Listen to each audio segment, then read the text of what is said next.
response than I got a minute ago. Oh, it's functioning. Yay. It's live. Sometimes it takes time to, I don't know, Say again? with my computer, it takes time and then it starts recording or it starts, How much time? a few minutes, like, But A few it minutes. says, it says live on YouTube here now. oh, Yeah, okay, so folks, I'm gonna do the regular thing. I'm gonna mute everybody and introduce Dr. Heller.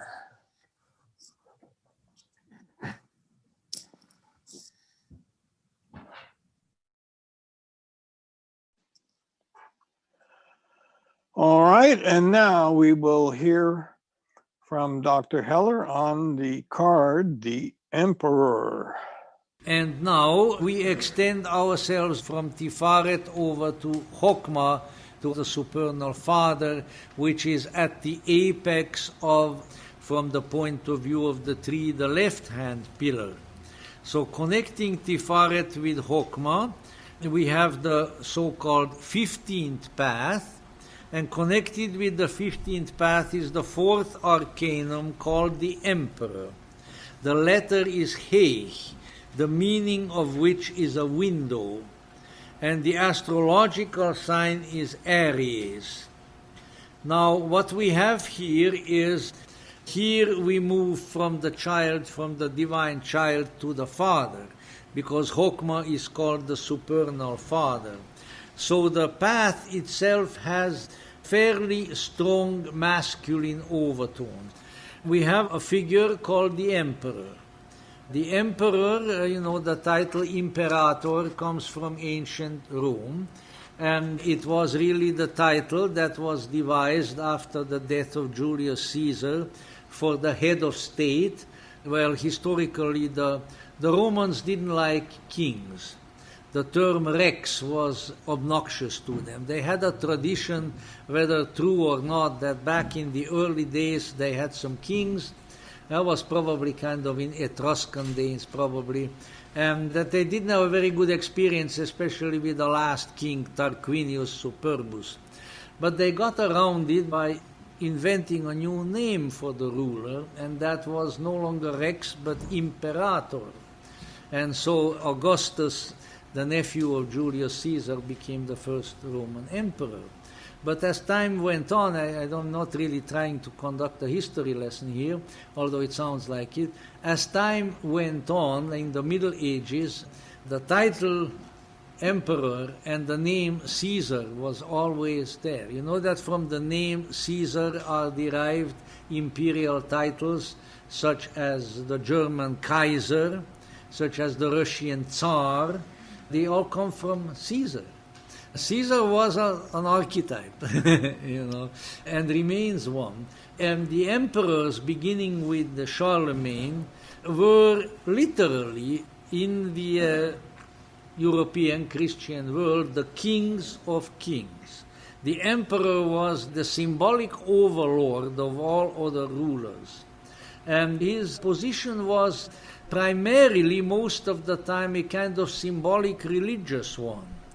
The emperors, Holy Roman emperors, usually had very little actual power. Here and there were some. They often didn't have an army and things like that. But when they told a particular prince or a ruler, a duke or a king or somebody, now you do such and such, they were obeyed because they were the symbolic head of all rulership. So it was a great symbolic office. And this is the kind of thing that we have here. So within using this historical and kind of medieval model, the keynote is find the King of Kings within your own soul. Not just a kinglet here and the presidentlet over there, but the boss.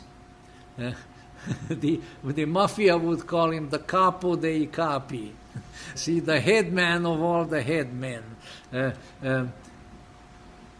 to find that one. That is the one that will give you direction. Don't be satisfied with the lesser ones. This is like the message, one of the messages of the book of Job. You may recall that, poor old Job is in a lot of trouble. And so all these guys, these old kibitzers come to him and they all sit around him and they try to give him good advice. Well, now, Job, you got to look at it like this. Well, now, Job, you got to do like... And he tells them all, no, I'm not going to listen to you because you don't know what you are talking about. You're just another guy like me. I want to go to the top. I will not be satisfied till I'm confronted with God. And then when he does, then he says, I have heard of thee with the hearing of mine ear, but now mine eye seeth thee. Now he has the confrontation. And in a sense, of course there are differences between the two, but metaphors, but in a sense this is the same thing. Find the deepest, the best, the highest, the most qualified, commanding presence within yourself. And then deal with that, and that one is going to give you direction. That's very, I think, a very, very important keynote. The emperor, the card of the emperor is a commanding but somewhat austere presence. He sits on a rock-hewn throne. Because of his association with Aries, there are the ram's heads there, and the mountains are in the background. He holds as a scepter in the weight deck, he holds the Egyptian cross of Ankh, which again it's a sort of a transcendental scepter. It's not just the scepter of earthly rulership, but it joins with ancient traditions and with the kingdom of the gods. And so this central presence is our window, the Heich, as the letter says, into the chambers of the Godhead. When we get hold of the King of Kings, the Shachin Shach, within ourselves, then we are able to commune with Chokmah, the ultimate wisdom, the supernal Father above. The only explanation that I may wish to make there is that when you study the emperor, obviously with that rock-hewn throne and with the mountains, there is a strong physical presence. This is not an airy-fairy kind of a card. It's not something that floats up in the air. It's very much there. And so in the same way, what we are dealing with here is the internal King of Kings who is embodied in my nature. And so there is a very interesting conjunction here of the earthly energies, the earthly body and so forth, but the supernal rulership, the supernal guidance. He is the emperor who rules over the empire, and the empire includes the earth, includes the element of earth. It's a very powerful and very beautiful card. It looks stern, but it's also very benign. It's paternal, because, of course, the ancient concept of monarchy has that the king is the father of the people, the father of the country. Often in divinatory operations, when the emperor comes up, there is something that has to do with the father. Could be one's actual father, could be one's internal spiritual father. These are all manifestations of the same principle. They are sides of the same coin. It's the paternal archetype.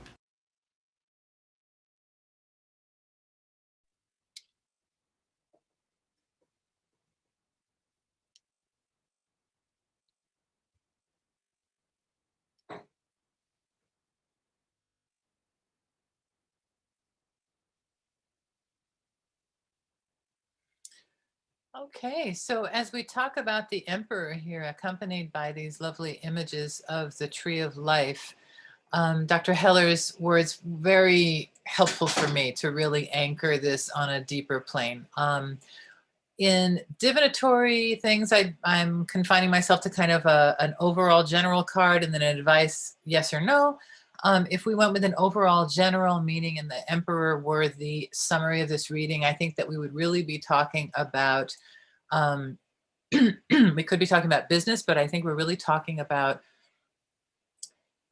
issues of authority issues of who's setting the rules, issues of who's in control of the money, who's in control of the decision making, and if this is the person and they're drawing the emperor themselves, then it probably has to do with their own role within this, whatever the context is that we're reading, and their aspect of authority. And most of what would be in the reading would have to do with some aspects of how they are carrying out that leadership role.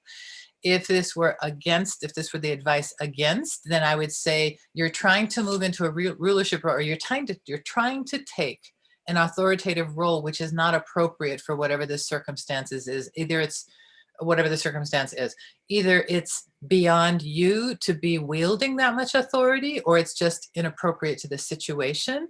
Or maybe you are being too hard-handed and heavy-handed and you're trying to control things where in fact you need to flow with things and respond. Those might be some of the indicators against. If this were in the advice take position, they're going to say, don't be so passive. You need to step up and take control of this thing, because otherwise it's just gonna, there's not going to be resolution. It needs the hand of authority. It needs this, there may be something about you need to take a moral stand. You need to be upstanding and declare the standards that you're working with, and that you're not going to go below those. There's something that has to do with both leadership in terms of decision making, as well as the moral authority that carries. So that's what I would offer for the emperor right now. Magnus, would you mind picking it up from here? Thank you, Alison. I'm looking at him, and I looked deeper than I used to do. And I would say structure, success through structure with responsibility is 3 words that comes to me if I should read him. And as you already has said, Alison, it's about a success out of control. And it also a structure. You know what you want to do. You have it already. I remember when we did the reading for you, I said that you already have the business plan. He came in the conscious mind there. And there was a structure there that said you could go on with this. You didn't have to think anymore about it because the foundation is there. Looking at the colors, I see something interesting, because the back color with the orange and the yellow and another form of orange also. If you are looking at the Tiferet in the tree, in your original tree with all the colors in all the schemes, they have depicted that Sephira quite good there in the background. Waite has used those colors without the pink one in the middle. All other colors is the one in the card. And then looking at him, he has the red and the blue. And that is, for me, it's the Hesed Geburah relation there. That's the balance there between the jovial and the Martian forces that is needed to rule, I would say. Because if you haven't the balance there, you can't rule, because your ego and other things will take the overhand. But you rule out of Tiferet in this case, and you rule with the archetype of the father figure, I would say.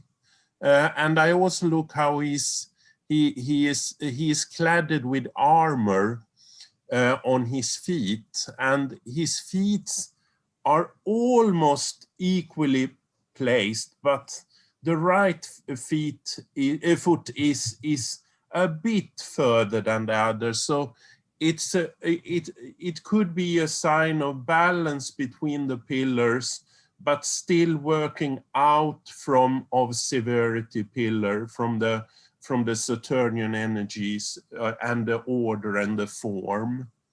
And also I see something I haven't seen before, and that is he has some emblem on the left side of the cloth. And and I haven't seen that before. I can't see what it is. It is a circle with something in. It could also be a picture of a Sephira, actually, because it looks like that. It might And I al- might be a half of a ram's head Yes, image there. yes, it is. That's what it Thank looks you, like to Brian. me. Yes, it is. Thank you. And the crown is also interesting because it is two colors there also, and it's the red and the blue, but it could also be the red and a pearl color. It could be, so there could be a connection there to the Sephira of Chokmah and Keter in some way.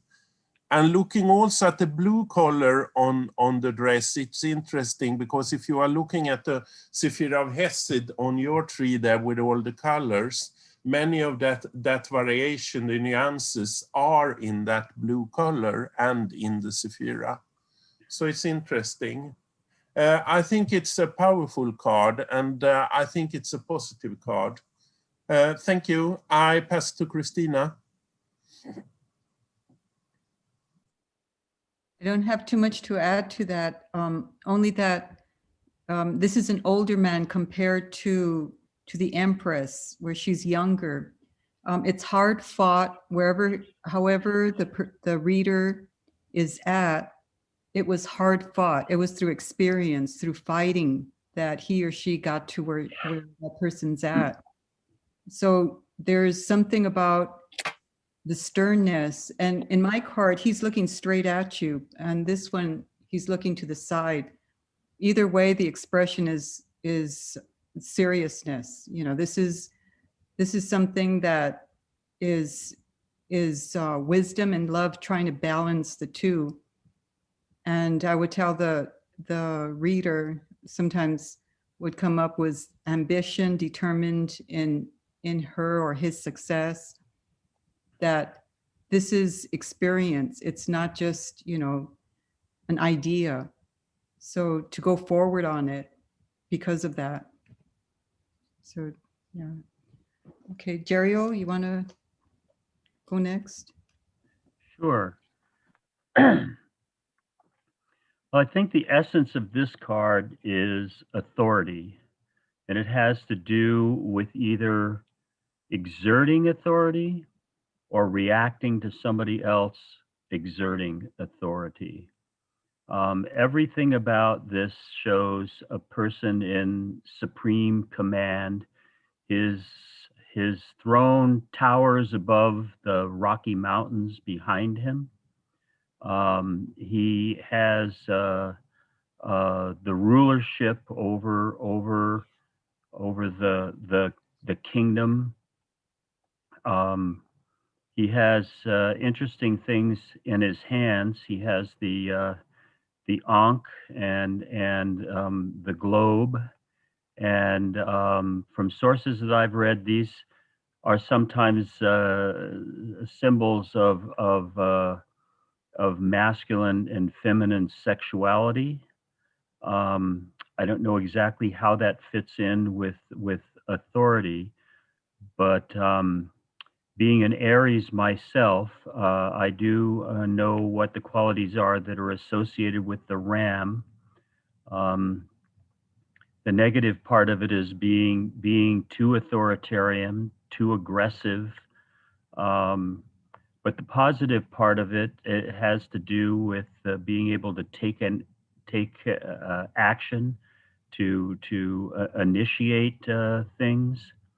So I think depending on where this card appears in the reading and what other cards are near it, I think what you are looking at has to do with action or inaction, and if it is in a place that would indicate opposition or the road not to take, I would be wondering whether the querent themselves is being too forceful, or that they're being adversely affected by somebody else that has power over them. I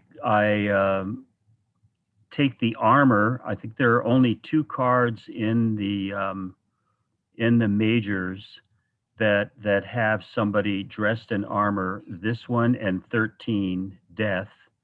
Numerically, the 13 reduces to 4, so they're also related that way. And 4 is also a symbol of earthly things. So this person has power over earthly matters, as we're going to see in the next card, the Hierophant, power over spiritual matters. But the main thing here is how is asserting of power involved in the reading. And let me see who else hasn't talked that I can pass off to. Ala, you want to take it?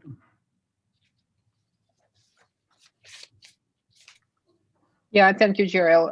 I have only a couple of things to add to this extensive exploration of this card. To me, he looks he is, well,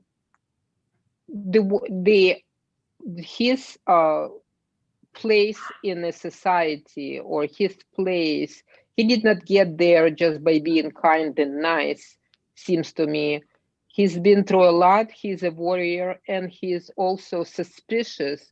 He looks at the world with he's not trusting his environment. That's what I see. He looks suspicious, suspecting that somebody will either cheat him or poison him or something. So he's not trusting the environment. So if I would get this card, that I would look into who am I not trusting, and what are my trust issues. So that this card invokes in me the trust issues that I see. Okay, thanks. Lana. Lana? Well, I think this card pretty much was covered. The only thing that I want to add to this, another keyword would be tradition. So it's a power, authority, and then there is a tradition. And since we're talking about emperor, I would like to bring an empress. So it's a father and a mother, and it's a family, right? Archetypal family, and they govern over different things. And, he also has responsibility to carrying a tradition, and who he's going to give this power to after he's gone, who's going to inherit this. That would probably bring another, interesting card. I'm not sure. I don't think it's going to be full.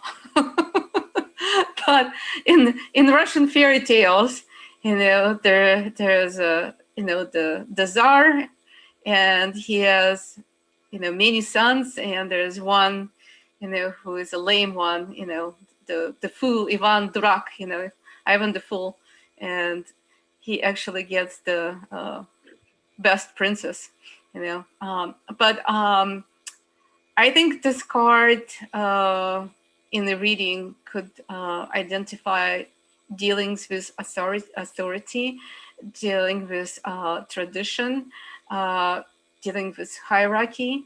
If maybe it's a situation at the job, who's the boss here, or who's the boss in the family, somebody's setting their terms of rules, how things supposed to be.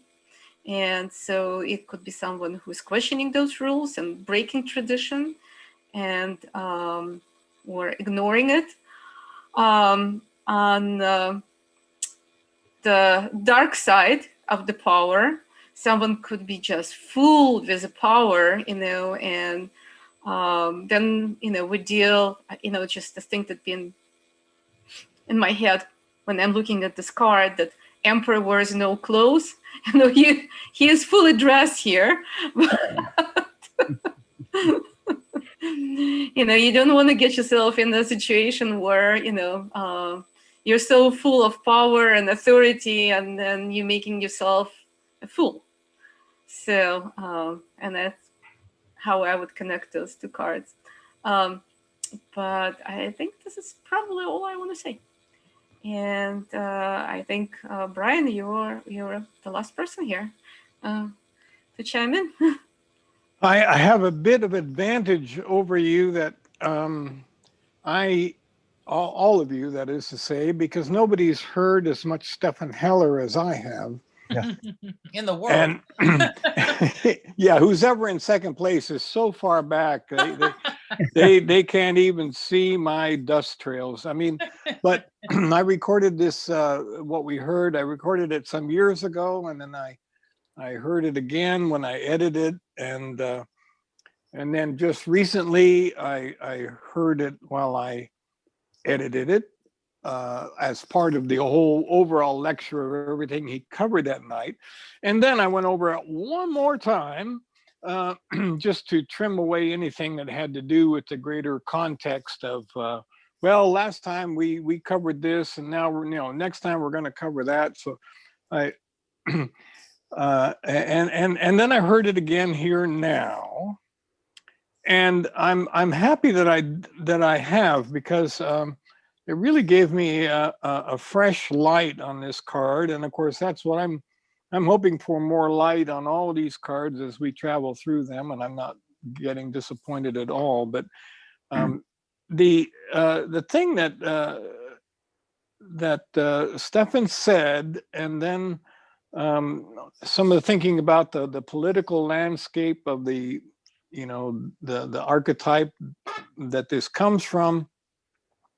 The thing that struck me the most was that Stefan said that it's like a father figure, and a father figure isn't just laying down the rules, but the father figure is making sure that the needs are taken care of, that things are arranged in favor of the of his offspring and with all that he controls. So it's a really interesting new perspective, in a sense, on the administration part, and rather than not just being powerful, but actually being concerned with the well-being of everything in his sphere of influence.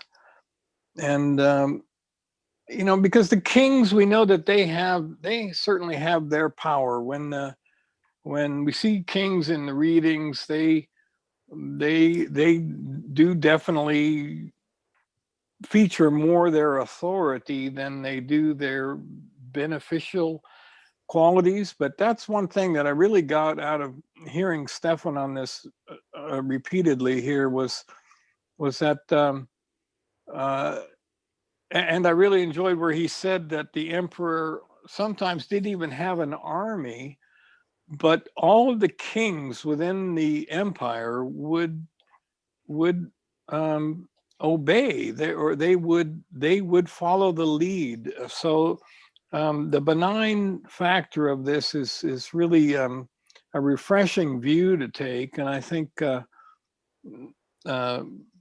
when I see this in the future in readings, I will definitely have a little more to feed my intuition than I had before. I mean, the card hasn't been known to come up in readings, and I think that's the way the tarot is nice to us readers. It doesn't throw cards at us that we're going to go,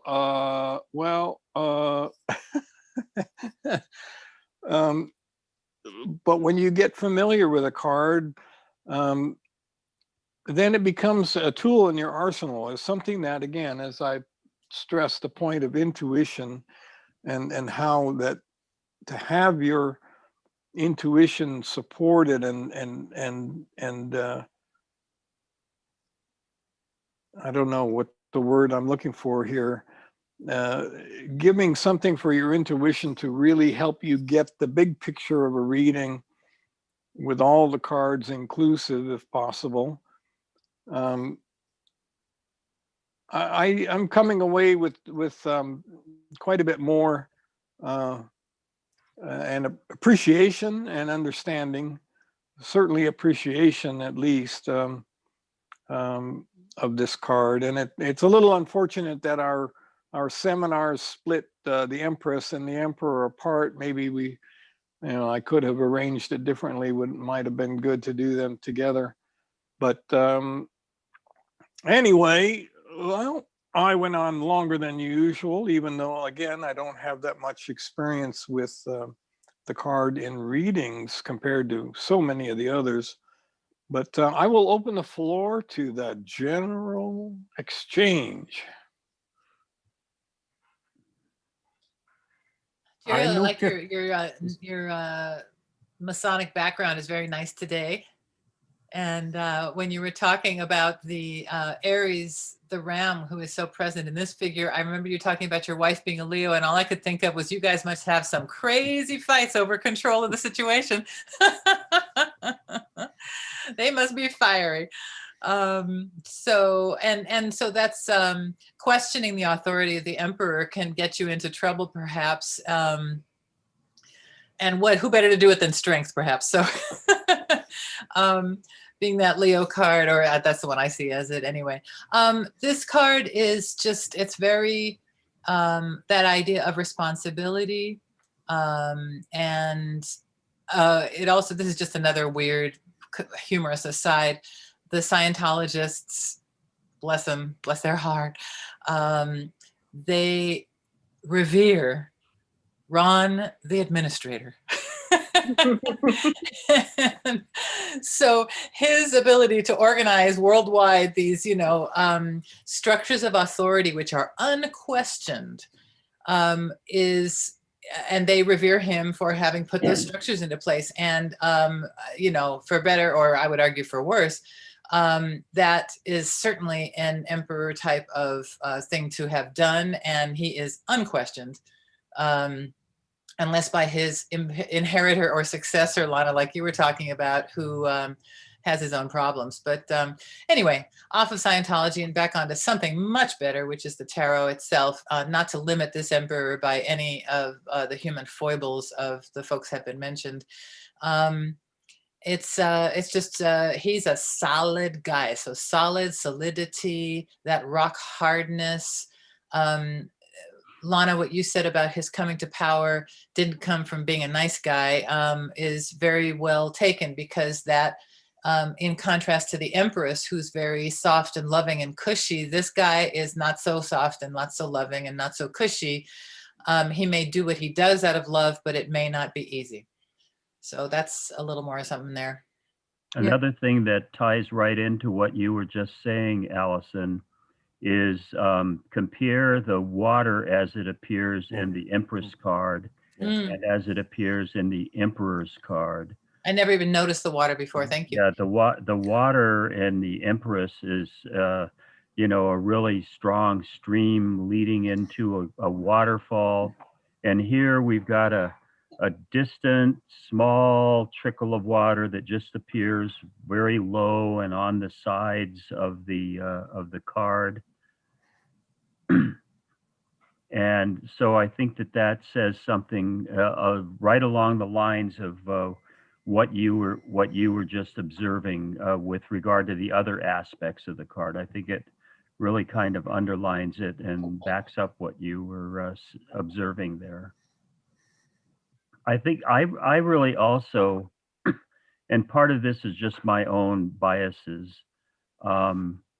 I can really see overbearing, arbitrary kind of enforcement of things. Somebody that really thinks that he's the king of the kings, and so Do not question the authority. Yeah. Yeah, well, as a habitual questioner of authority, I have that reaction both to the emperor and our next card, the Hierophant. And I know that from my reading the last few days about these cards, they're both of them are mostly talked about in their positive aspects, and the the negative is also though kind of proportional to the positive, something that can have a very strong positive effect can have that much more of a negative effect when badly used. I really appreciated the comment earlier about the way his eyes are looking to the side. It does make him look like he is suspicious. And of course, there's always what was the big worry of the Roman emperors was who is going to kill me so they can take my place. And so they are always really suspicious. And the more total their power is, the more tendency they have toward paranoia. I'm thinking someone like Stalin, who had absolute snap of his fingers, you could disappear into the gulag or be killed, whatever. So that's part of what I'm seeing there as well. But most of the time you're looking at it, particularly when you're using the father concept, of him being considerably more beneficent, more benign. I think that when the thing comes up in terms of family and personal relationships, it's a strong, supportive person, and where we recognized last time that the Empress card has an impact, particularly if they appear in the same reading with Queen cards. And the same thing here, the Emperor, if he shows up with other court cards, I think that that's something to take into account. I think that his armor is the same as the Knight of Swords, and it's a reference I think White has done to the Tiferet and that the knight are there, and I am pondering a bit that he has been the Knight of Swords before, and this is the result of that very youngly expression we saw, and very unthinking and just doing things. And here is all the results positively of that. And I also see something I haven't seen before in the card, and that's his loneliness, because he is alone in his... Lonely at the top. Yes. And I am also thinking about, in Sweden, we have two leader forms for the governmental organization. One is they are managed by a board, but there is another form, and that is one person, the general director, is managing them, and he has the total responsibility against the government. And I think this is this person that manage a big organization, but he hasn't anybody to ask, how should I do it? Because the board is not there. It is he who should take all the decisions. I wanted to add For anything. Yeah. I wanted to add something. It's hitting me so hard. The negative part is the stubbornness. This card also shows it could either be the positive, being ambitious, determined in his or her success, or it could be the negative, where there's stubbornness. I don't know why it's hitting me so hard. This person is not budging. This Yeah, person rigidity. is stubborn. Yeah. I just want to add that one. You know, I That's a was good I one. was thinking about Claudius, you know, how he became an emperor, and you know, he had no desire to become an emperor, you know, and he was a historian, and you know, he would just wanted to read books, and all of a sudden he's right there.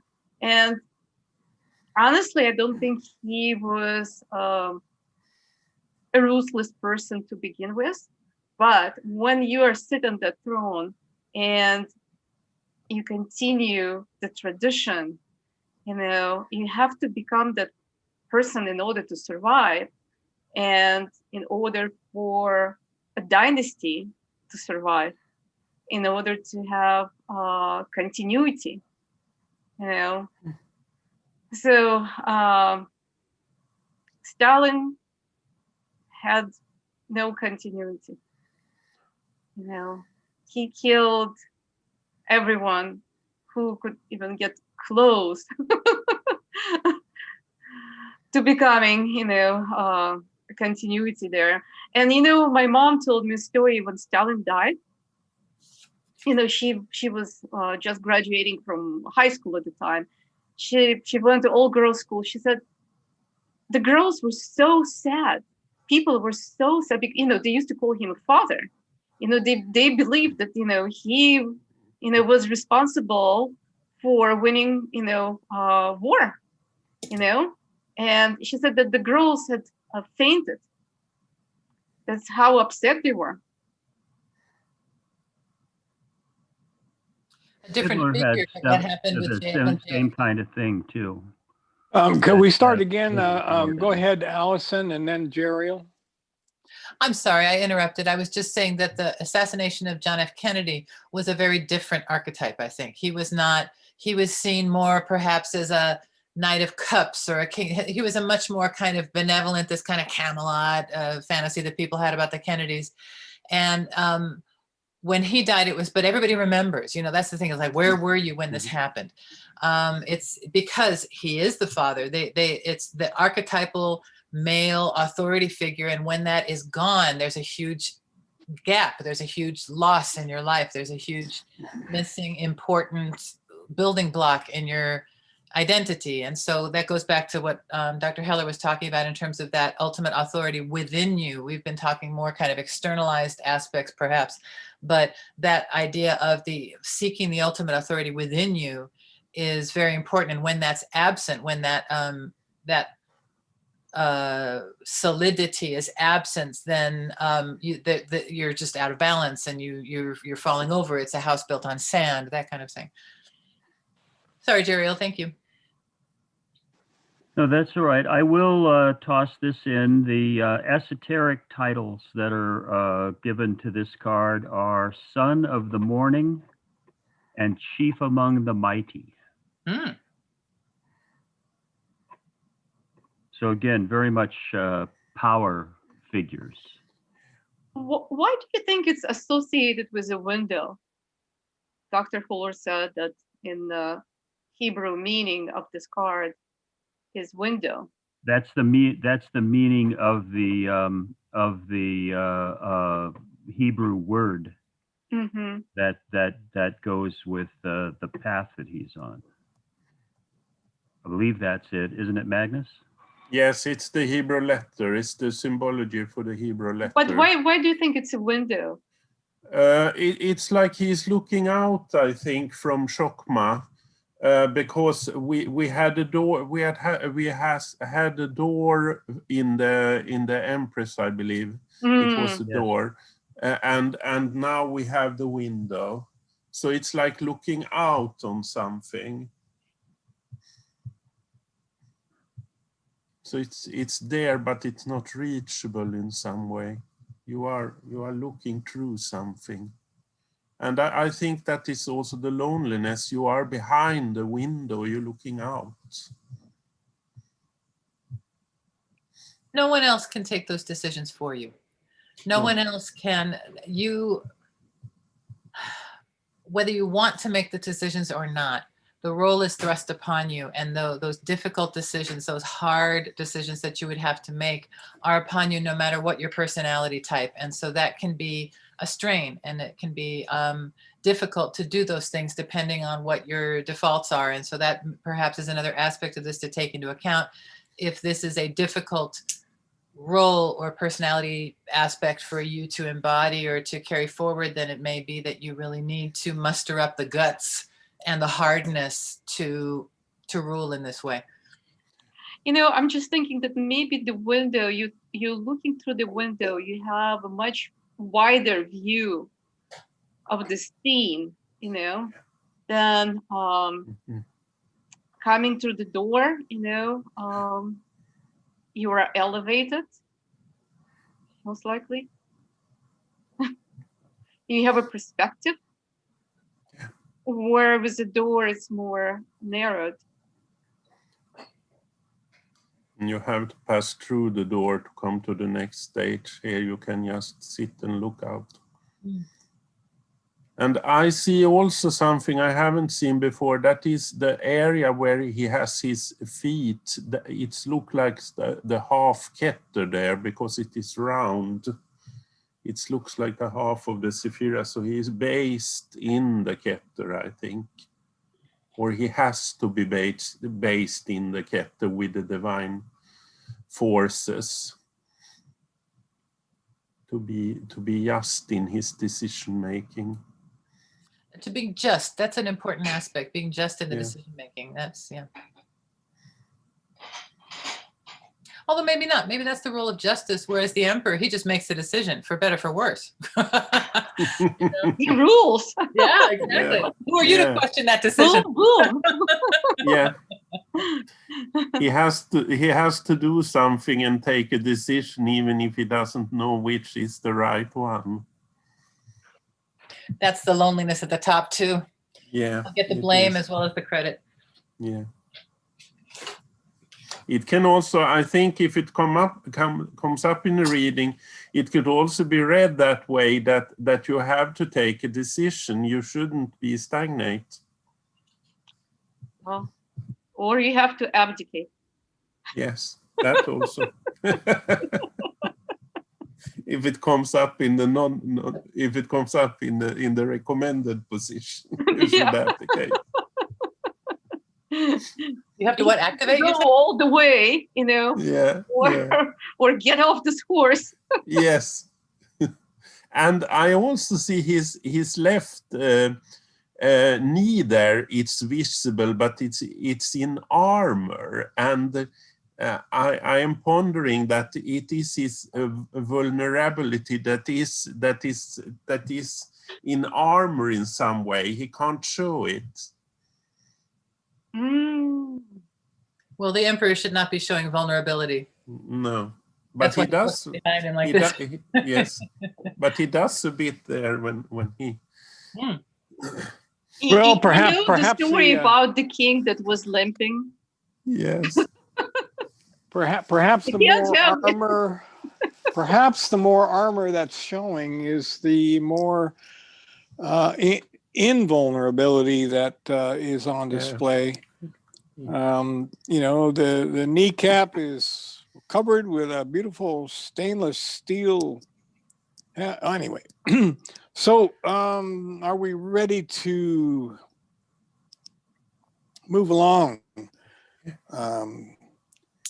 Of course, doors and windows are nice, but I'm thinking of the pantry and the refrigerator. Oh, so let me Or reset. the cellar. Hey, yeah. Yeah. So let me reset the scene here, and we will.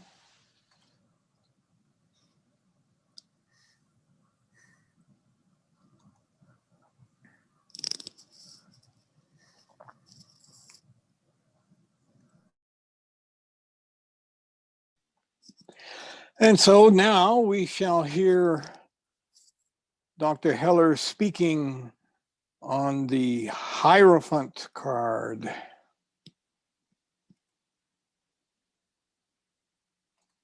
We have the path connecting Hesed to Chokmah, kindness and benevolence and abundance, and goes up from that to wisdom. That is the 16th path, connecting Hesed to Chokmah, the 5th arcanum called the Hierophant.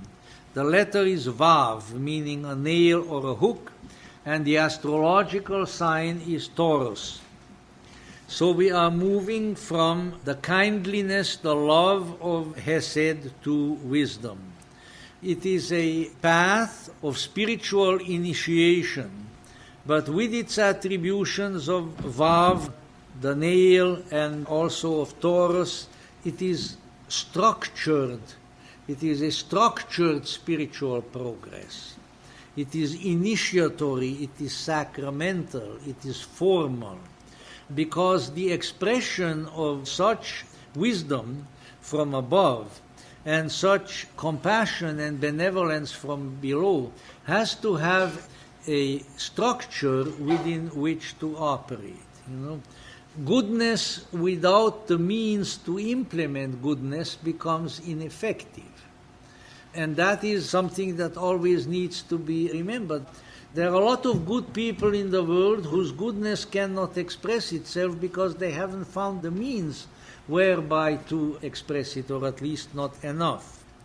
And therefore, it is sort of the high initiation of divine love, authentic compassion, which makes it incumbent upon the spiritual traveler to become an ever more impersonal or transpersonal, all-beneficent administrator of supernal grace and power, a builder of a bridge between God and man. And the Romans are haunting me somehow today. The title for the high priests of the ancient Roman religion was Pontifex, which quite literally means bridge builder.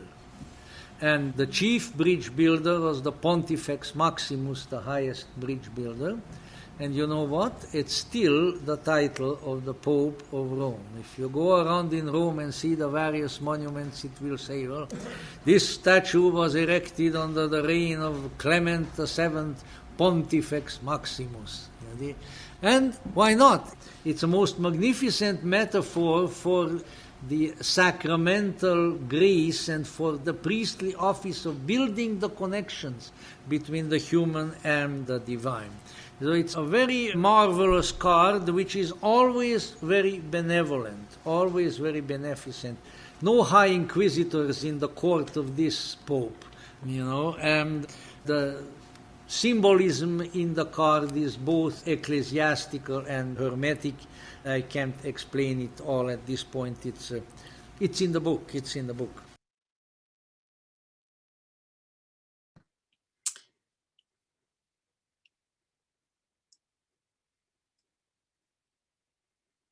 Okay, Brian, you want me to start talking now? I'll wait for you to put up the display. So, okay, the Hierophant is, to me, when this comes up in a reading, it's very much about the official wisdom, the official authority, the official path, the sanctioned bosses, the people who have the official role of being, any esoteric study is not, it's going to fit in here generically under the idea that you are bridging to God, but not so much with the trappings of institutional power. This has the trappings of institutional power. It also has that structural aspect in the design of the card with an authority figure between two columns or between two different structures, and then with two underlings or two other things beneath. You see this in the Chariot with the sphinxes. You can see it with the devil, with the enchained people. You can see it in the Lovers with the angel. And so there's a structural similarity between those various cards. So this is the heavenly authority, the official wisdom, the official sanction. Could be about getting married and making it official. It could also be about towing the line in terms of official rules. So let's say this comes up as the overall thing in a reading. It may be that you're contemplating some wild path to get where you're going, but this is advising you that you should really look to the already beaten path. Look to the path that already has the stamp of authority, the one that is already trod by many people. I can see some of the black and white checks and lots of Masonic symbols in here that I'm sure Gerald will enlighten us about. And then the expression, the hand gesture here is echoed by the stab through the head and back and everything, 10 of Swords, poor character there.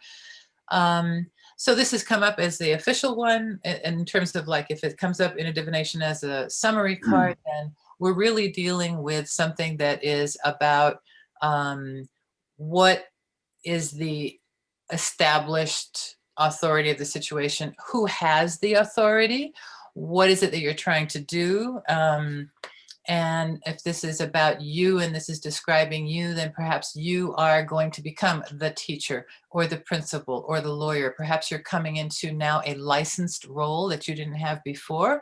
And now you have the stamp of society. You've got the piece of paper, you have the degree, you have the things that enable you to then be that level of authority. Depends on the surrounding cards, of course. In terms of advising against this, don't think that you are some unimpeachable authority. You may be nothing within the situation, but you think that you have the ability to determine what's right and wrong. So you might want to question your own self-perception in terms of your how entitled you are to rule on this particular issue. If this was going in favor of it, then you should indeed consider, what is the official wisdom? You should probably ask, what are the rules? What am I supposed to do here? What are people supposed to do here? What, how will I not get into trouble? What's going to get the blessing of those, if let's say it's a work reading and this is the advice, you need to get your boss's approval before you proceed further. Something along those lines. These are some of the things that I see within this card, carrying with this idea, the official authority over this realm, and this realm being this, the religion in this case, or the spiritual pathway. So if the emperor is the material pathway, then the Hierophant is ruling this spiritual pathway, but it's the official one versus, let's say, the high priestess, who might be the unofficial pathway. Say. So those are some things that come to mind. Magnus, what else do you see here? Thank you, Alison. I have always, when I look at this card, I see him like he is floating in the air.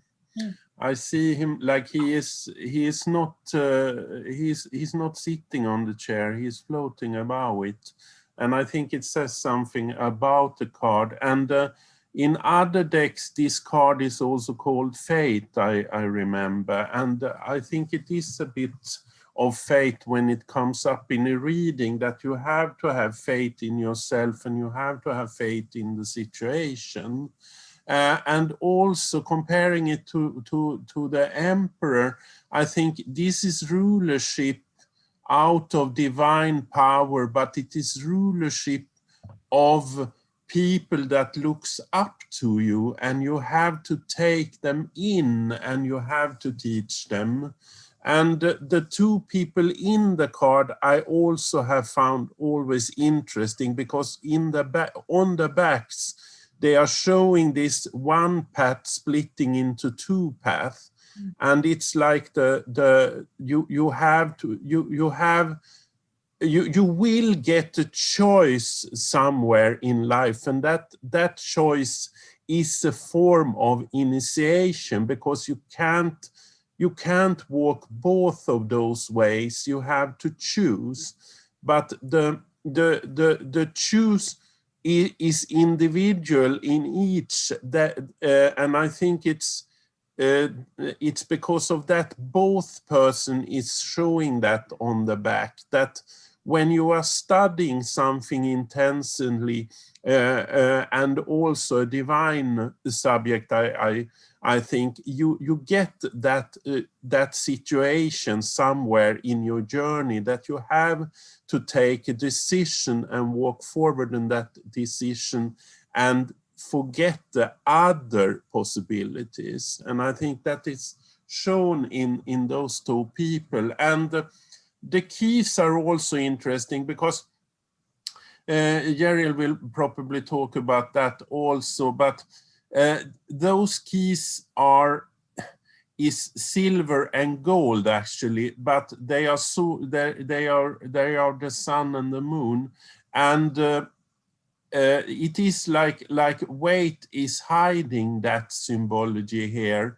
by doing them both in gold, and looking at him in color-wise, I see he is his underclothes is white, so he is working out of Keter, and he knows it because the white color is a part of himself. And we also have the balance we saw in the Emperor with the red and the blue, the Sephira, the Hesed and the Gebura balance there. And also, of course, the crown there, the three-part crown that also the Pope has, that you are a ruler of all the worlds. And also the two pillars are interesting because he is like the high priestess, but not the high priestess. The two pillars are there, but the pillars are not shown in different states. It's the same state. So you have to take in that there are holy powers, but they are not showing to you as clearly as they do in the high priestess, I think. I think I will pass this to Jeriel. Thank you. Good, because a couple of my comments are along pointing towards some of the same things that you picked out, Magnus. The colors, I'll yield to you as being much more expert than I am in terms of the colors, but it's really the arms, the sleeves and the shoes that are the white that are underneath that red. And it looks like from around his neck and the skirt underneath of the red robe looks to me like the mercy of Chesed is enrobed in the severity of Gebura. As far as now looking at again the triple crown, which as well as the triple cross that is in his left hand, do represent the earthly, the mental, and the spiritual, and he's the king over, well, the ruler, not the king. Although during the Middle Ages, the real King of Kings was more the Pope than it was the Emperor. When Henry VIII wanted to dispense with his first wife and marry the next one, he had to do battle with the Pope, not with the Emperor, although I believe the Emperor at the time was Catherine of Aragon's uncle or something to that effect. So he is over the King of the Kings back in this traditional era that we see pictured on the cards. It's also interesting that hand signal that he's doing. I can't get my hands to go in the right place with regard to this camera, but the two fingers, this is a sign of blessing, but the two fingers that are up represent what is apparent, and the two fingers down represent what is concealed. And there's a lot of secrecy that surrounds the hierarchy. In fact, the Hierophant, really, I think I see in that the word hierarchy, and the hierarchy is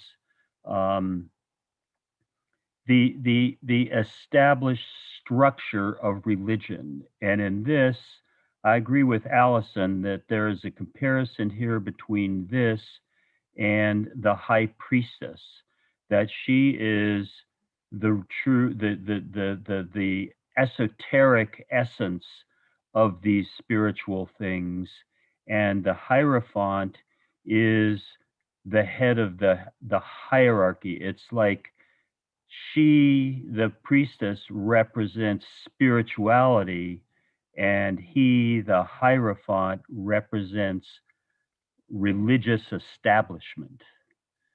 And again, my own biases in favor of spirituality and not very favorable toward hierarchical religion gives me a little bit different kind of a take on those those emblems. I think that also, given the fact that over man's history of the last 2,000 years after Christ, the how shall I say this? Maybe I should come back to it after it has a chance to steep a little bit. The church itself has had a very prominently negative effect on civilization. Thinking of the Crusades, 3 centuries of warfare made by the Christians to take back the Holy Land. I'm thinking about the Inquisition, which for another 3 or 4 centuries was a pushback against the enlightenment of humanity. The all-star in that, of course, is Galileo, and how he was intimidated from being able to inform humanity of something pretty important about who they are and where they are, in that the earth revolves around the sun, and Catholicism at the time would not let go of their concept that the earth was the center of the universe. And so I think that this card also represents, to a great degree, to which the established wisdom can ossify and harden into rules that belie the underlying spirituality. And from that point, I would go to something that was also touched on, which is the difference between the pillars here and the pillars that were next to the high priestess. First of all, the pillars for the high priestess are right next to her, so that the 3 of them really form those 3 pillars in the tree. There's a resonance of that in this, but that middle pillar is way out in front of the other 2 pillars. And the other 2 pillars look like they are made out of stone or concrete, something thick, dense, as compared with the pillars in the priestess that are specifically aimed at the same biblical story of King Solomon's temple that underlies Freemasonry, and those were hollow, were made out of bronze. They contained things inside of them that had great spiritual significance, whereas these really look more like the pillars of some kind of a fortress. And I think, to my mind, and again, I'm admitting my bias, I think it brings to my mind the rigidity of religion in general and Catholicism in particular. Other Masonic symbols, you're right, the crossed keys are the official symbol of the treasurer in a Masonic lodge, and we're taught in our ritual, and it shows up particularly in the installation of officers, where the symbol of their office is explained not just to the lodge but to everybody that comes to those public ceremonies, and the key is the keys both open and shut something. So they can open up a concept, or they can lock it into place where it can't be accessed. So that symbolism of opening and closing also is in a way paralleled by the black and white tiles. We see it two places. There's two of them that are coming out from under either side of his feet. And then it looks like we could just see the edges of them on the outside border of the red carpet that his feet are resting upon. And presumably his throne is right behind that. And that, as I talked about earlier, has to do with the good and evil, with but more basically the opposites. The whole universe is pictured as opposites, light and dark, and good and bad, and there's that element in everything. And the most basic principle of Freemasonry is that the work of the Freemason and making themselves a better person is to find the balance in these things, to not fall into the extremes of the black color and the white color.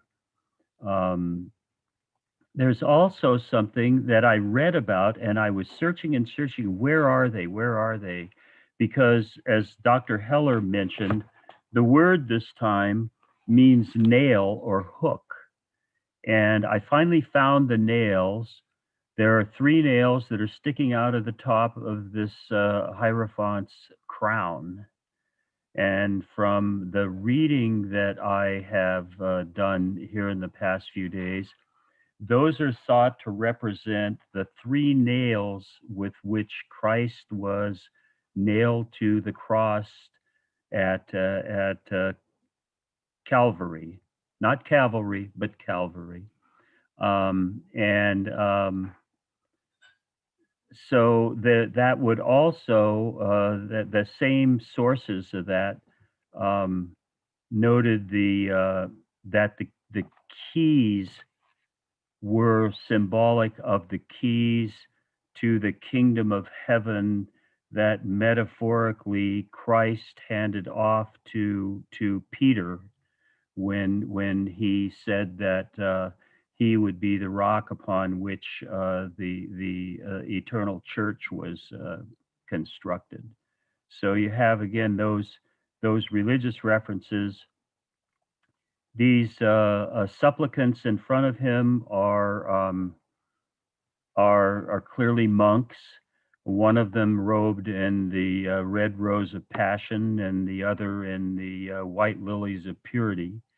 So you have again one of those black and white, one of those pairs of opposites to be reconciled and brought into balance. And I also really appreciated, Allison, your references to the structure of this card and the several other cards in the majors that have the figure. In fact, the next card after this is one of the most clear ones of that, where you have the man and the woman, and then you have the archangel that's over them, the same way that the Hierophant is over these two monkish supplicants. So, and something that I would love to have somebody say what it is are those engravings or whatever that are on the front of the pillars that have the blue background and the white images. I can't really make out what they mean, but if I can close on a sexual note, they call to mind to me the female vulva. So why that's there, I don't know. But I'd love to hear in the conversation what other people's impression might be of that. That one's still a bit of a mystery to me. And let me pass it on this time to Christina. Okay.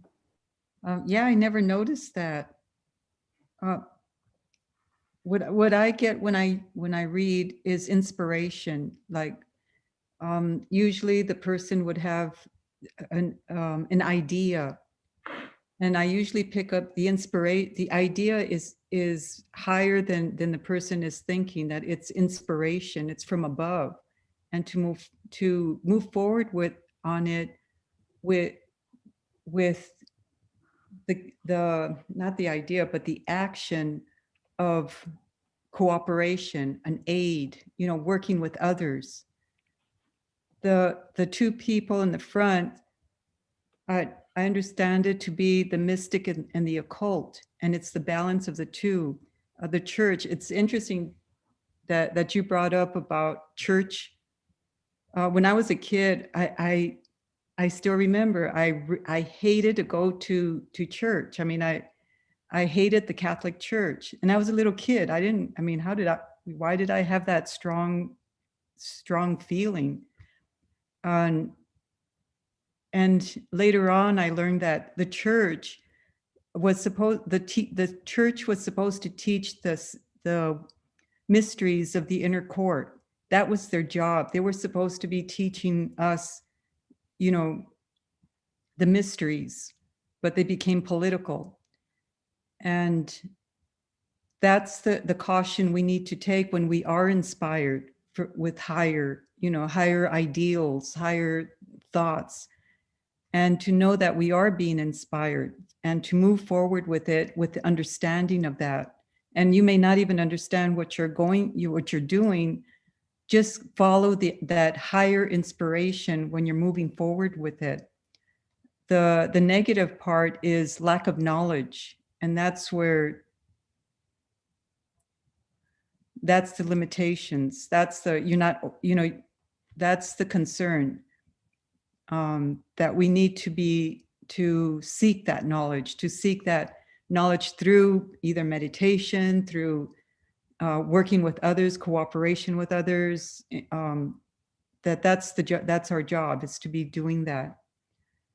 And I didn't see the person floating. Again, that kind of goes along with that inspiration. It's when you get this kind of inspiration, you take it serious. You don't say, oh, it's just a thought. It's just, you have to take it seriously. And I was looking at the expression on my card. My card is that seriousness. You take that inspiration serious. And it's interesting that you saw like the woman's womb, sort of like birth.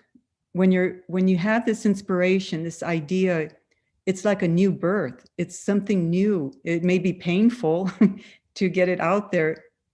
You proceed with it through wisdom, through cooperation, through your meditation. You move forward with it because it's higher than what you think. It's not from this world. It's not physical. So I don't know how that, anyway, that's okay. Lana, you want to go next? Thank you, Christina. I don't really have that much to add about this card, but when I look at this, and if I can see this card, in my reading, I think in a way it remind myself, the word I'll use, do not pontificate, do not preach, or if you're doing it, think about the responsibility that you're taking upon yourself. Do you think you have the keys to the universe? You have the keys to heaven? And be humble. That's what I get from this card for myself. But there are, maybe if I'm reading for somebody else, maybe I would be directing a person to go and seek that advice, go to church, speak to a priest, someone who has a spiritual authority for them. So I think that's all I have. I will pass this to Ala.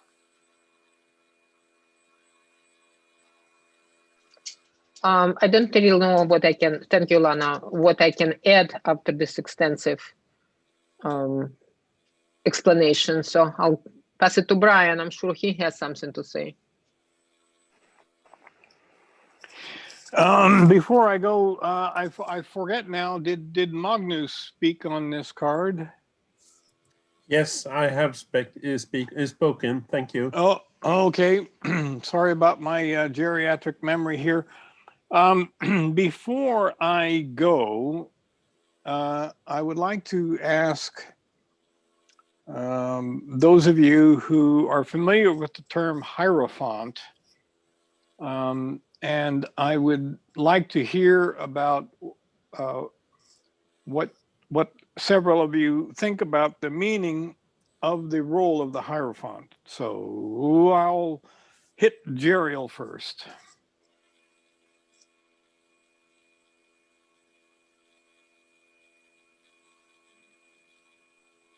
Who will unmute soon. I think the Hierophant is the top of the hierarchy.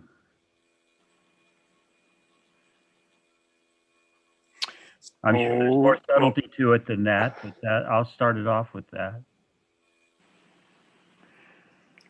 That's what I would have said as well. I never really heard the term until I encountered tarot, and so that becomes the anchor meaning for me, and other things end up attaching to that. And so I think of it as this kind of official religious authority figure at the top of the pile, and he's officially recognized. He's also a master of mysteries, but that's kind of secondary as a meaning to me. Magnus? Yes, I associate to a high priest, and it's the same symbology that already has been said, the person ruling the divine teachings. All right. Well, I have a feeling that everything I'm about to say is not going to go over very well. You may all wish to leave the room. Right. I'm really going to go against the grain here.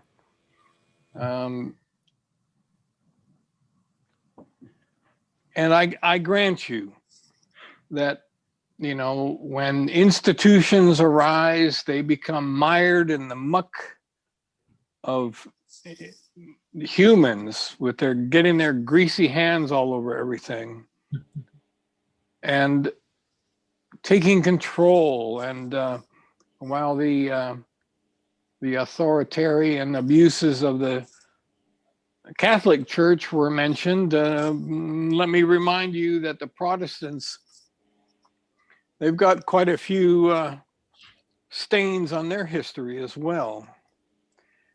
But what I would like to move towards is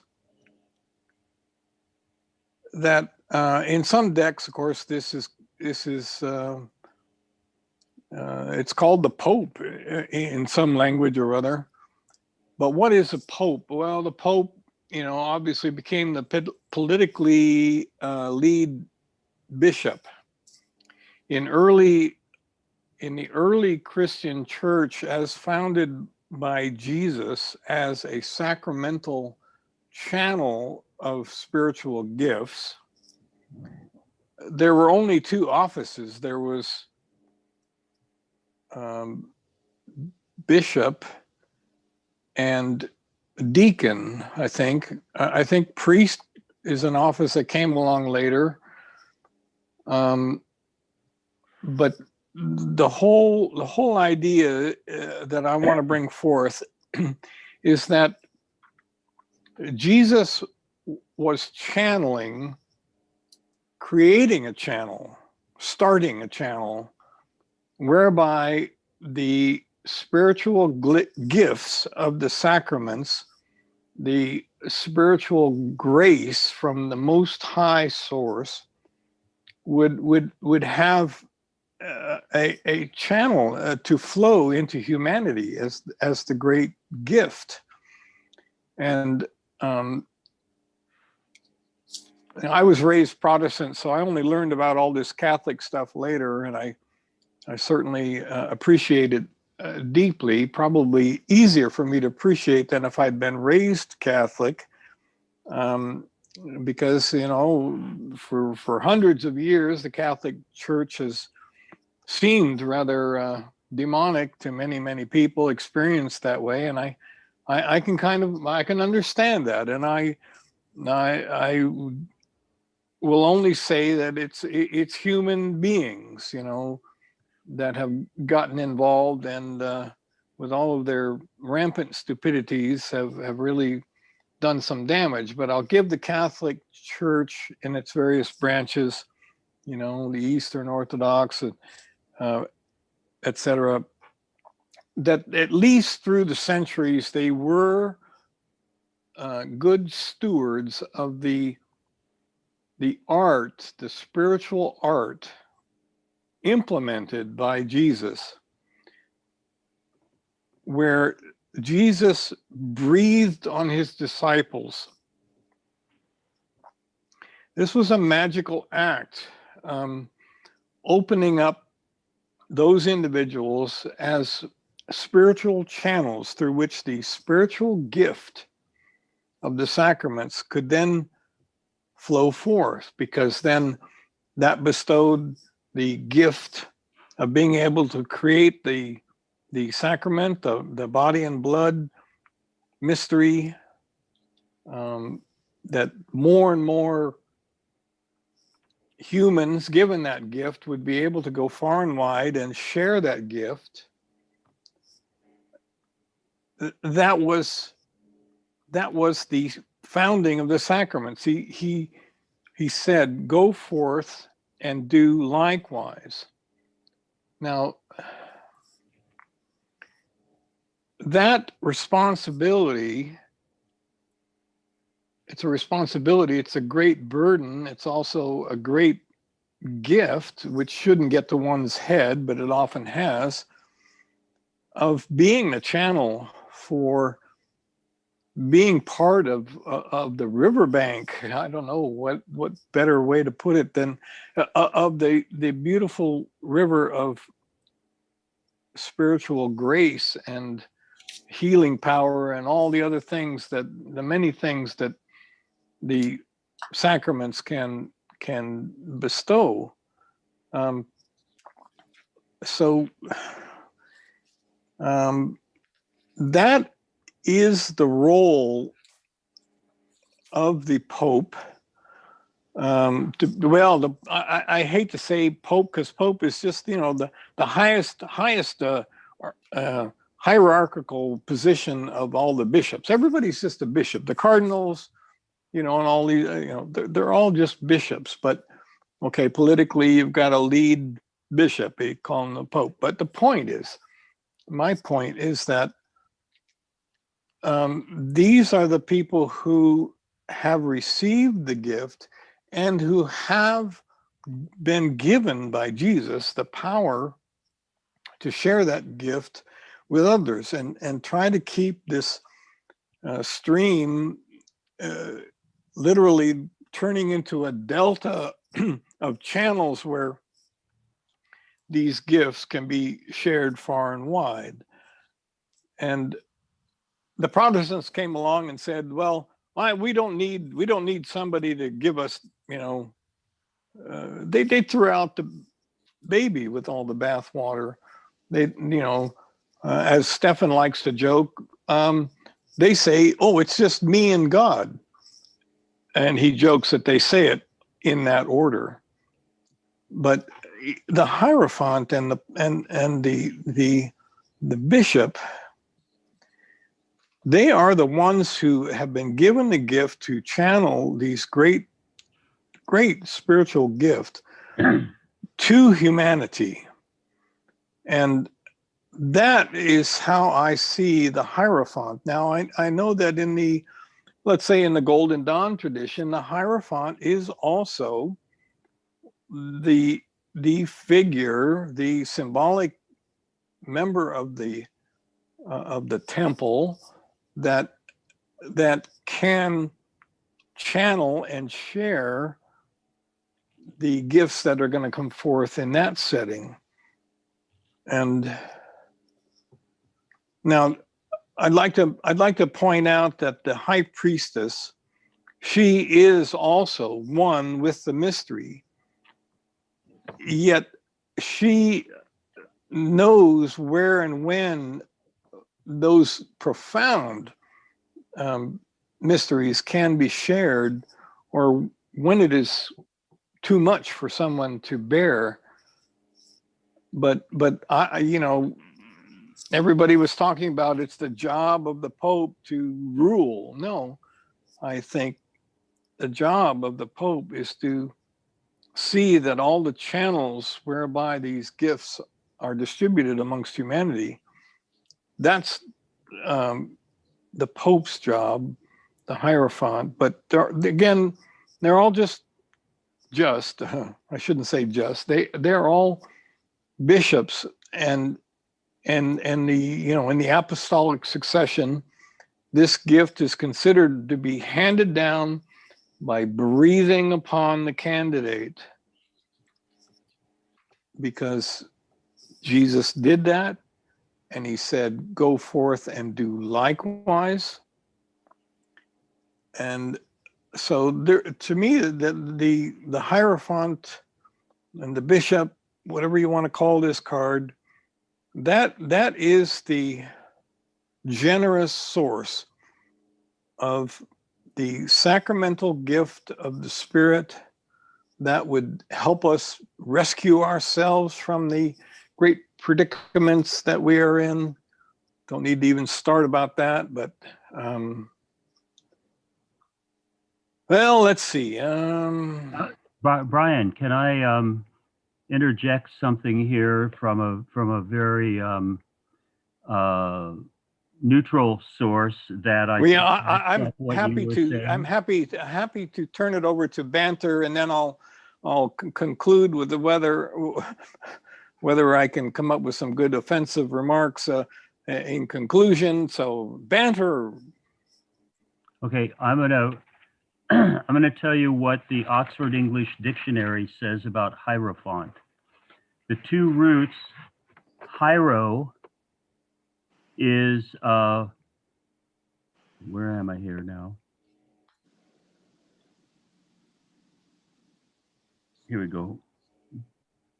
Hiero is an adjective with the meaning holy or sacred. And font is, the base of that is to reveal. So it's to reveal what is sacred. So the definitions are that they give in here.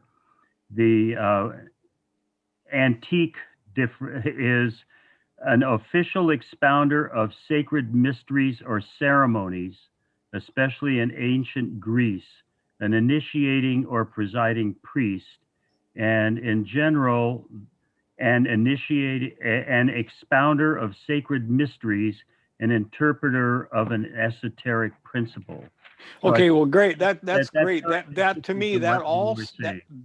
that all sounds very much like the sharing, the channeling, the giving forth of the great spiritual gifts. So thank you for that, Jeriel. I'll also contribute here. The esoteric title of this card is The Magus of the Eternal. There also actually are 3 nails more on this card. It's on the front of the dress also. You don't see, you don't realize that the 3 crosses there are also nails. And also what is interesting is the coins at the feet, or the circles with the cross in the 4 there, that is clearly meaning something. Although I would hope that they aren't hosts which have been dropped on the floor, but it is a magic carpet. That he's about to step on. Yes. And you know, maybe it is a magic carpet whereby the mysteries are flowing forth. But you know, in the Catholic traditions, the little round host does have the sign of the cross on it, and so that those could be forthcoming hosts. It would be lovely to see this card animated. And Yeah. I also wanted to add that this is the only card in the deck that has a carpet, that has a rug, if we want to call it that, you know. And so there's that idea of like kind of the trappings of wealth, perhaps, although this isn't a card of like the wealthiest person, but it's rugs are usually inside. They cover the floor. They save you from the coldness of the floor. They give you a little padding. You know, there's all kinds of things, and that a rug can be. So that was interesting. I'm a big fan of rugs. So anytime I can see a rug, I'm like, ooh, you know. So, I don't know, the word rug kind of rubs me the wrong way, but I like it. Carpet. Maybe you like carpet. Magic carpet. Magic carpet. There you go. Okay. I'm really thinking that is a truly magic carpet that is just part of how the gifts flow from this. Nice. A couple other things I just wanted to mention here, Jeriel, and I do apologize, Brian, because I do think that what you're calling our attention to is the double, the aspects that all of these cards have in their intended positive, and also how they play out in human life. So how this divine principle plays out in human life is that somebody's going to grab the power for the power's sake. And so Christina, you were saying you had this inherent hatred for the Catholic Church, and Jeriel, you were talking about some of the things that the Church has done, not to take the Islam out of the mix, since they have certainly contributed their share of religiously driven madness into the situation, as have the Hindus. And there's all kinds of people that are, and they're throwing out the Buddhists in Myanmar, you know, so they're doing all kinds of things, or the Muslims in Myanmar, on the basis of religion. Look at how the Catholic Church was used in conquest of the Americas for the act of genocide. and for the conquest of the indigenous peoples and the massacre of the indigenous peoples. It was done not only politically and just through kind of settlement in the north, but it was very much through the establishment of missions and other Catholic outposts that people were subjugated, and those kinds of things were happening. And so that was the power of the crown under the guise of something holier. And so we must recognize how these institutions get used by the earthly institutions of power for those ultimate ends, in addition to or in spite of the individuals within them, the history and tradition within them, and the actual ultimate intent, which is to reunite or bridge the human being with their spiritual origins and food. But oftentimes it's substituting for that food or claiming to be the food. And so the church is where you get your food, or I must stand in the middle of you and God in order for you to pay your way to get to God, you know? And so there's all kinds of earthly funk that has been put into place under the guise of something much more exalted. And that is as much a part of this card as anything else.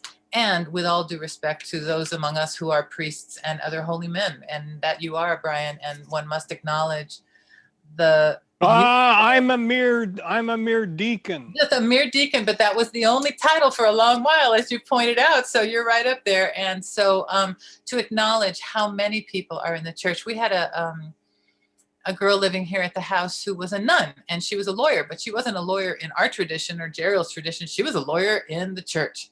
She was a Vatican lawyer, you know? And I'm like, why would you want to do that? She's like, I'm in the biggest organization on the earth.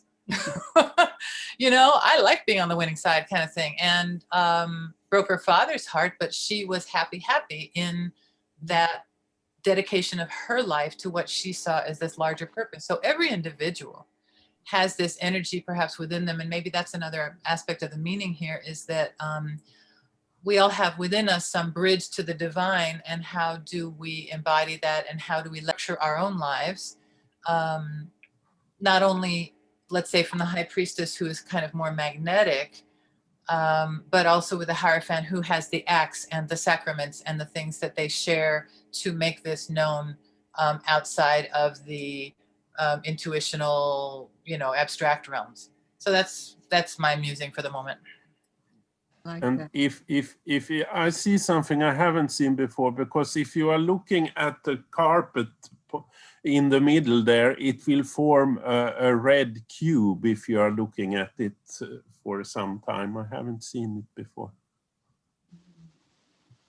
I'd like to read a paragraph here out of Robert Wang's Kabbalistic Tarot on the subjects that we were just talking about. He says, in many versions of this key, the seated figure is shown as the Pope. The imagery was explained by A.E. Waite with the suggestion that this is, quote, a particular application of the more general office that he symbolizes. He is the ruling power of external religion, as the high priestess is the prevailing genius of the esoteric withdrawn power. Paul Case emphatically disagreed with this, saying that, quote, on the contrary, he is the pontifex, the bridge builder who provides a connecting link between outer experience and inner illumination. But as we shall presently consider, Waite touches on some very important concepts in this card, which he called the, quote, summa totius theologiae, when it passed into the utmost rigidity of expression.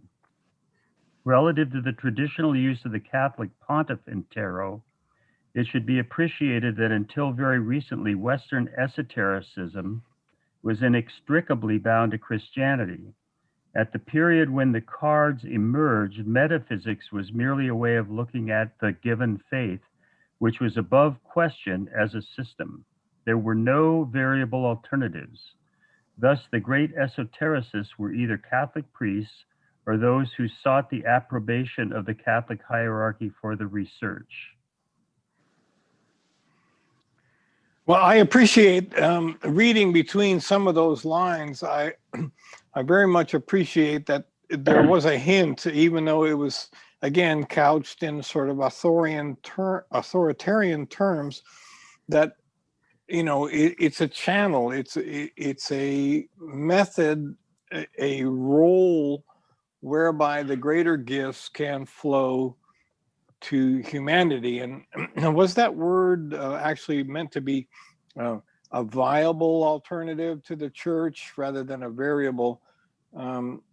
I interpreted it as meaning that, at the time, there was very little spirituality outside the church that was permitted or that wouldn't get you burnt, and all these other terrible things that humans have brought to the table. But I'm just hoping that as we go forward, that there are plenty of these authoritarian male figures in the deck, and they all seem to get lumped as we go along here. They seem to get lumped into the same category as just being authoritarian, wanting to be in charge, and so forth.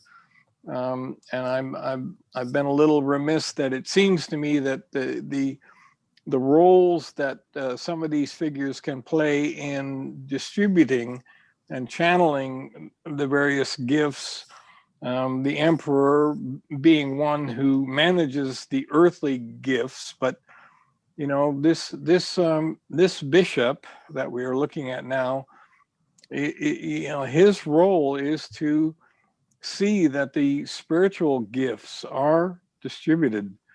And I just dearly hope that, not in reference to the Pope, but I dearly hope that these might amend to some of the opinions about this card that we have heard tonight. I'll share something else that is quoted from a source called the 32 Paths of Wisdom, again by Robert Wing, and that kind of supports what you were just saying there, Brian.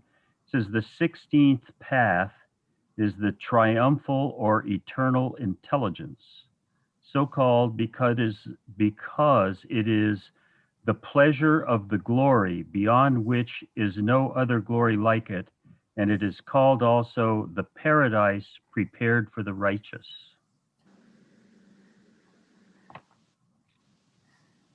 I appreciate, Jeriel, how you come so prepared to these sessions, having read up and bringing your books to read passages and stuff. It really enriches it. Thank you. Yeah, they're all full of all of these post-its and everything. No, it's Well, great. that he has actually contacted me by email to double check on what we were going to be covering so that he could do these wonderful preparations. So I'm with you, Allison. That's Yeah, no, it's really, and it shows your care and your care for us, and it really gives us the opportunity to enhance what we learn. Well, I'm getting so much out of these. The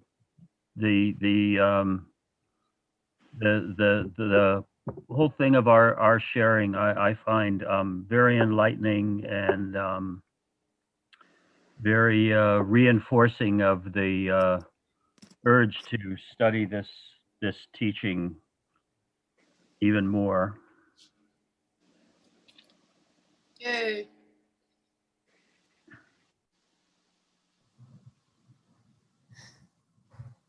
Gosh, we've almost used up our time, haven't we? well, there's no meter maid about to write us a ticket, but again, we can certainly see if there's any other reflections that would like to be brought forth before we adjourn. This has been great. Yes, Really look forward to yes, these. ever. What's that?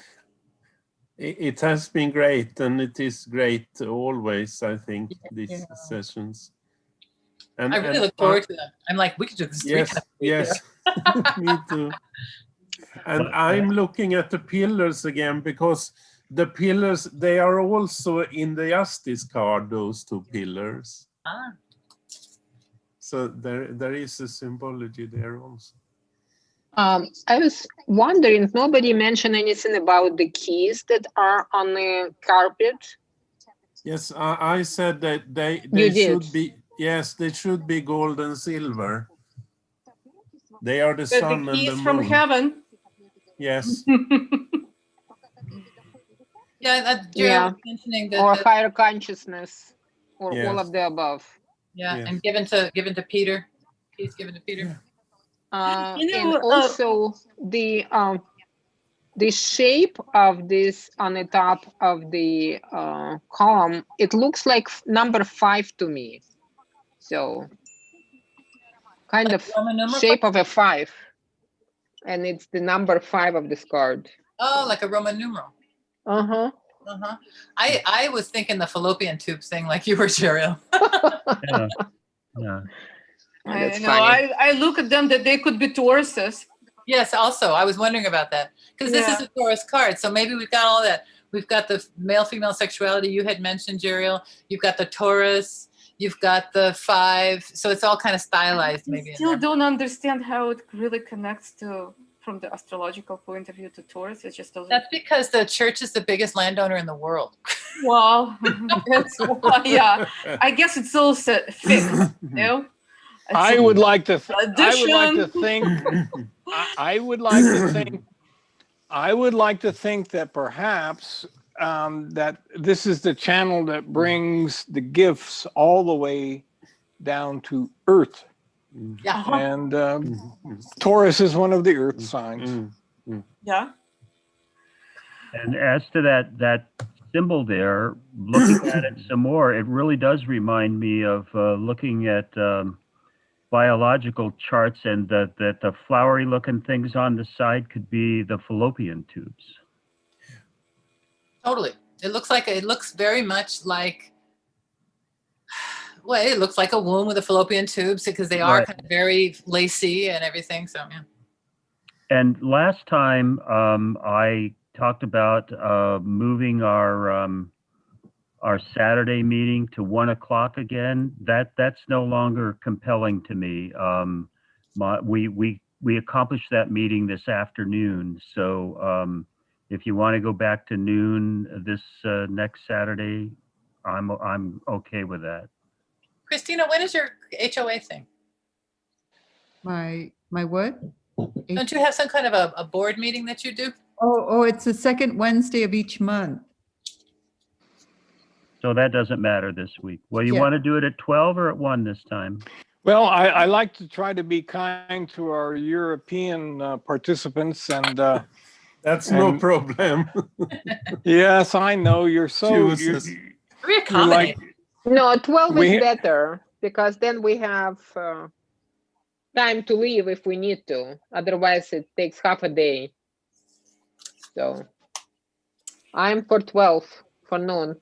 Well, And I have an event at 2 o'clock. So, well. Let's do it- let's There do it at is. 12 then this time. I guess that's settled. All right, so we're back to high noon, 8 p.m. England, 9 p.m. Sweden, and so there it is. Jeriel, you were reading from the Oxford Dictionary. I wanted to recommend a movie in case people haven't seen it. It's called The Professor and the Madman. I saw it. wonderful. I love It's it. Isn't it amazing, good? amazing Oh, movie. well Oh my acted, God. such